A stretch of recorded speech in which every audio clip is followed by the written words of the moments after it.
Silent. Isang lalaki ang nakalimutang i-silent ang kanyang cellphone sa simbahan. Tumunog ito ng malakas. May mga taong nagbulungan, humusga.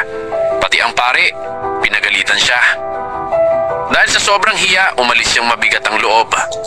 Kinagabihan, pumunta siya sa isang bar.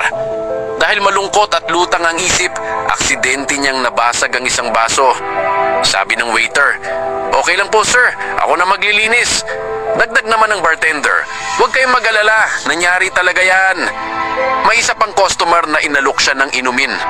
At sabi ng manager, "Huwag kang ma-stress, lahat tayo nagkakamali. Ang mahalaga ay kung paano tayo trinatrato at nagpapakitaan ng respeto." Doon niya napagtantong ang kabaitang inaasahan niya sa simbahan ay natagpuan niya sa bar. Mula noon, hindi na siya muling bumalik sa simbahan.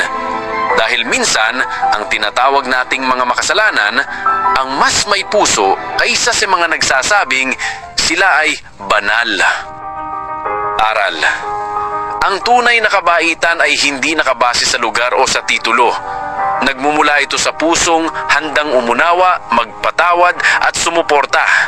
Hindi ang lugar ang nagpapabuti sa atin, kundi kung paano tayo magtrato ng kapwa.